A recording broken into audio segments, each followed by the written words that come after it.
بسم اللہ الرحمن الرحیم۔ السلام علیکم ورحمۃ اللہ وبرکاتہ۔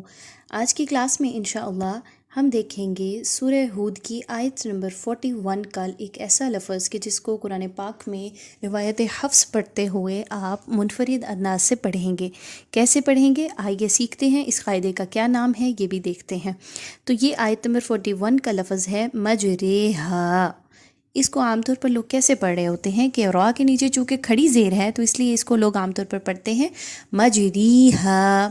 ایسا پڑھنا درست نہیں ہے کیونکہ ہم روایت حفص سیکھ رہے ہیں اور اس کے مطابق یہاں پر آپ نے امالہ کا قانون جو ہے اس کو فالو کرنا ہے۔ اب اس کا کیا معنی ہے؟ یعنی مائل کرنا، یعنی ایک حرف کو کسی ایک خاص آواز کی طرف لے کر پڑھنا۔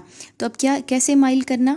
یعنی آپ نے یہاں پر را کی جو کھڑی زیر ہے اس کو آپ نے اس طریقے سے پڑھنا ہے کہ جیسے انگریزی کے لفظ اے کی آواز ہوتی ہے، اے، رے، ٹھیک ہے، اس طریقے سے را کی ادائیگی کی جائے گی۔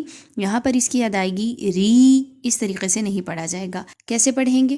بسم اللہ مجریہا ومرساہا، بسم اللہ مجریہا ومرساہا۔ یہ اس کے پڑھنے کا درست انداز ہے اور اس قاعدے کا نام امالہ ہے۔ امید ہے آپ کو اس سے بھرپور فائدہ ہوگا انشاءاللہ۔ السلام علیکم ورحمۃ اللہ وبرکاتہ۔